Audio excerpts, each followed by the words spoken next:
Good morning, everybody. It's Sunday morning, and I thought I'd maybe video building a little bench with this new MFT top maker that I got from DominoFix. I've kind of wanted to have a little cross bench in my trailer, give me a little more workability for just the price of a little plywood. So I picked up a sheet of oak last night, and we're going to put dog holes in it this morning, and I'm going to attempt to video the entire process of setting it up, drilling the holes, and finishing it. So give you an idea of exactly how long it takes to do this and how efficient it really is. So hopefully I can eventually give a really good review on this. I'm going to use it quite a bit, getting all my benches set up like I want. I want to make some portable workstations to take out of the trailer like some people have with the PALC workbenches and whatnot. But I don't need one the size of a PALC workbench, really. Most of the work I do is handyman style work or jobs where I'm only there for a day, and it would be nice to have something I could just throw out really quick, set up, use, put back. But I want to think it through, design it like I want it.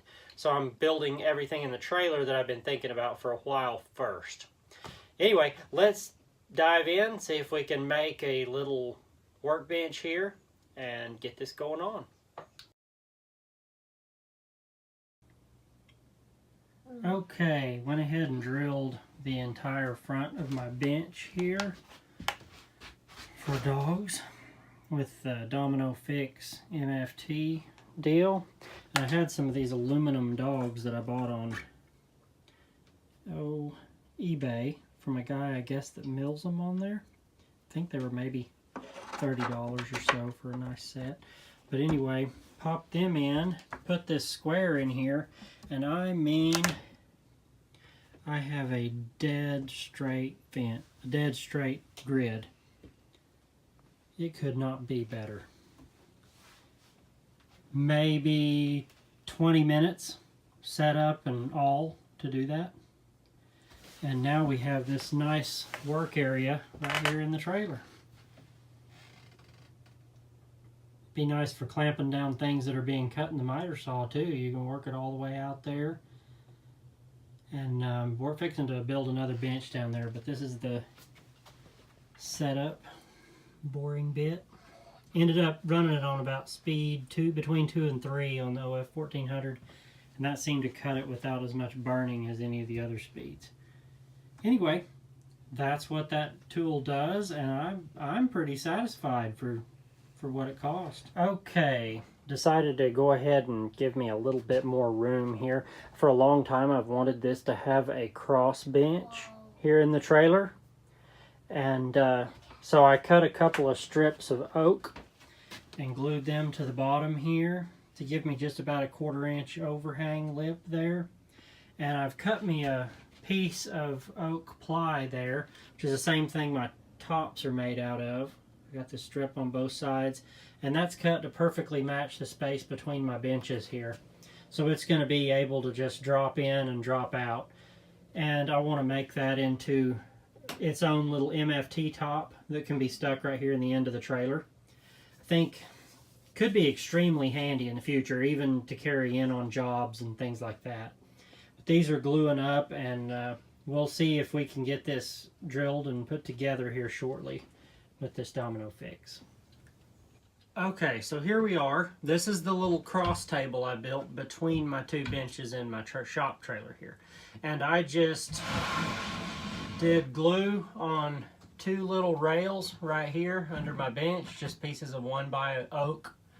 So it's gonna hold up really well, I would assume. It's been clamped up overnight to the bench, and they're hard now. So I cut this piece of ply that'll slide right between this bench. Not too tight, obviously. I'm gonna work on some ideas for holding it here, but for now, you can just put a clamp on each edge and it will be plenty sufficient.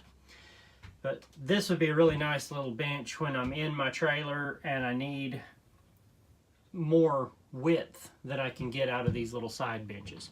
So anyway, here goes what it takes to set this up. I already know I want to set this right here, and I want to take my mark. I want to see where the edge of that falls, and then set it here. And see, I got a little bit too much over, so to figure out exactly how much that is. Oh, about 1 1/4. So we'll offset this here in the middle by, let's see, 1 1/4, 5/8. So we're going to set that up right there, right here. Okay, so now if we set this on our bench, we should come up to right here, up to right here. We should have got equal on both sides. I like that. That works for me. So all we've got to do to get this started is throw a clamp on here. And I've got the dogs already set in these holes, and the tolerances are tight enough. It takes a lot to make one of those dogs come out. So they'll hold there really nice for you. You don't really ever have to take them out. So there's no reason to even mess with it. Look underneath, make sure the router's going to clear everything when it punches through. Make sure those dogs are butted right up against the side of the board, and we're ready to drill. Now, I've got my OF 1400 here, and I've chucked up the 8mm. It's an 8mm collet with a 20mm drilling bit. And on the bottom, we've put in the 30mm guide template. And I just sanded this just with that Vlies sandpaper, which is almost a steel wool type feel stuff from Festool. Anyway, I've got this in my phenolic base on the 1400. It snaps right in there. Centered perfectly. My very first shot at it was no problem. I've cut a few of these yesterday, and what I discovered is I really want the speed somewhere between 2 and 3. We'll see if it's any different for this cutting this board today, but I doubt it. I'm butted up, everything's tight, that's all it takes. We're ready to cut our first dog hole.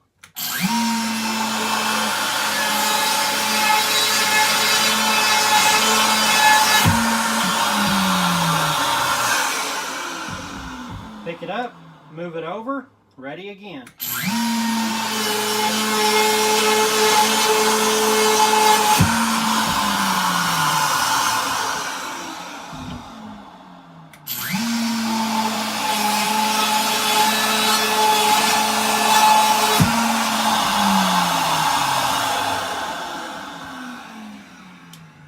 Now I'm down to the one where my clamp is. We can pop that clamp now. We should hold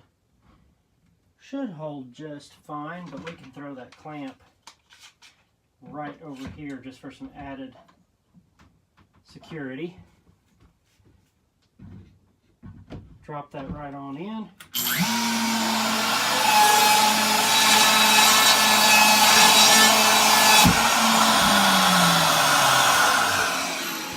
Now that our first row's done, that's our setup.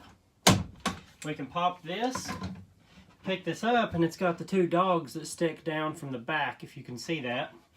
All you've got to do, clear off your workspace where you drilled, slide this up, drop it in, you're ready to go again. And this time you don't need any clamps, it holds it perfectly.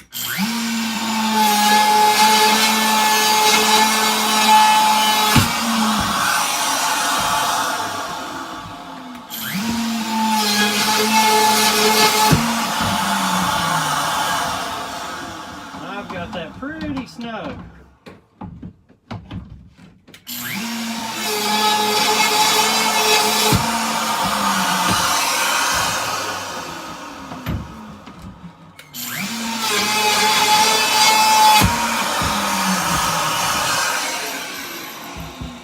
Two rows. it lifts right out. It's not tight or anything on these holes. It's just a dead perfect fit.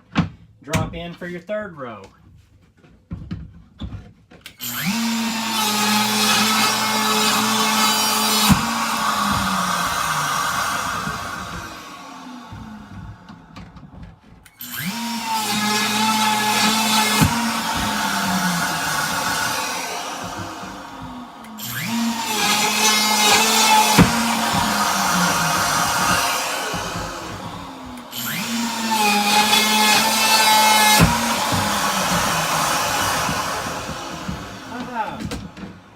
Tight. Okay, pick it up, drill our fourth row. This is our last row that we have to do before we can come back across the face without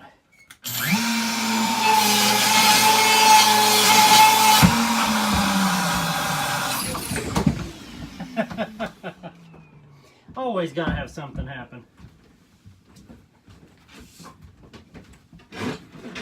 Just a little more hose out of that MIDI. There we go. No problem, nothing changes.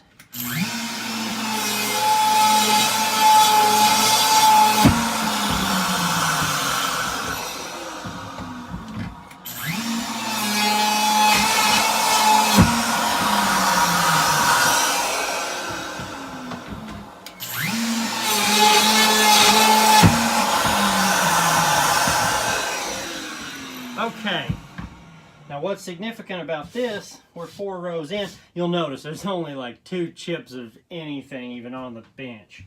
It's amazing how good that router collects it. Now you can just flip this way and everything should line up dead on going this direction. And now we can drill the rest of them this way. And that way everything remains completely square.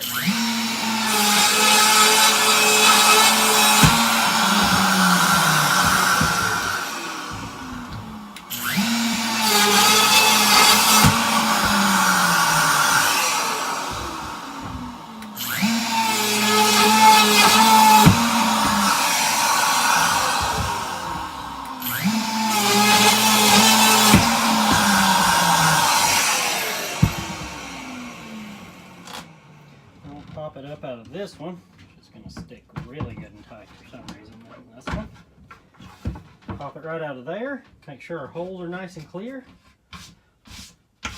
Wipe off our table. Not much there, but now we can go right here, drop right back in, and we're off and running again.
You pretty much know this is dead on, and it will snap in at any angle you like that. Need to get a dust or a cover for that hose.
All right.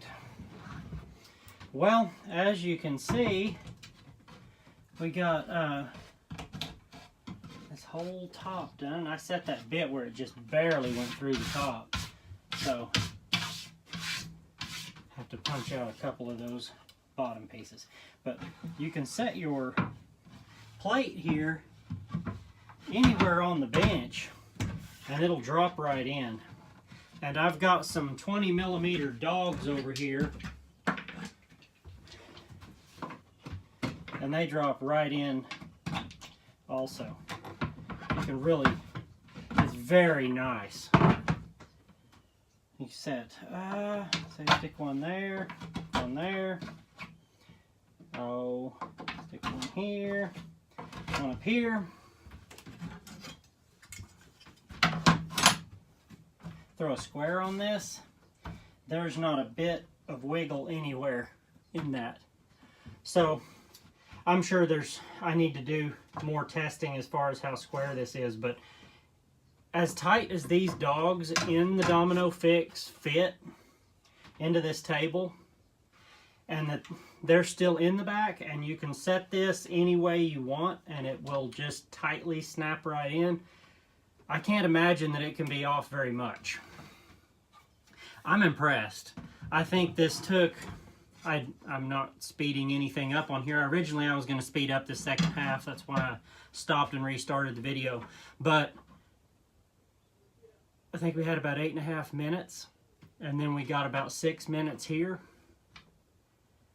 including a couple of hang-ups with the hose and losing that. You're looking at, what, about 14 minutes to make one of these? That's pretty good. 6 this way, 8 that way. That's 48 holes in 14 minutes. So you can make a pretty nice bench pretty fast. I'm impressed with it, and I'll definitely be using it a lot more in the future. That's the DominoFix tools and accessories. This is their MFT table maker jig thing. Made in Finland and apparently made really well. It's really heavy. I'm impressed. So if you already have a router and whatnot that these will snap into, if you have a Festool 1010 or 1400, you just get that 30mm copy ring, throw it in there, then order that 20mm bit. I think it's about a $60 router bit, and the copy ring might be 20-30 bucks, something like that. So, and this, right as of right now anyway, those prices are accurate. But this DominoFix is from the Tool Nut. That's where I ordered it from. There's some great folks over there. I order a lot of stuff from them. But I think this is $129 for this, and so you're looking at $190 to say $210, $220, and you're set up to make all the MFT tops you want, anywhere you want. I like it. It'll definitely last a long time. You can't tell any wear after doing that. And I put 4 by 4, 8, 12, 4 by 12. I put 48 holes in my workbench last night too. So I've done about 96 holes on it so far, and it seems to be really good. But I'll do some cutting and put a larger square on here when I have one out here and see just how accurate it is. Honestly, I could probably just lay this on my MFT table. My MFT table is right over there. I lay it on there and just see if dogs would drop through and line up perfectly with the MFTs. I'm assuming it's pretty accurate. But anyway, thanks for watching, and if you like this kind of video, like it, subscribe, and I'm going to try to do as many videos as I can, probably every 2 or 3 days as I'm able. I did pick up a new iPhone X, so we'll see if that helps this video quality any. But thanks for watching.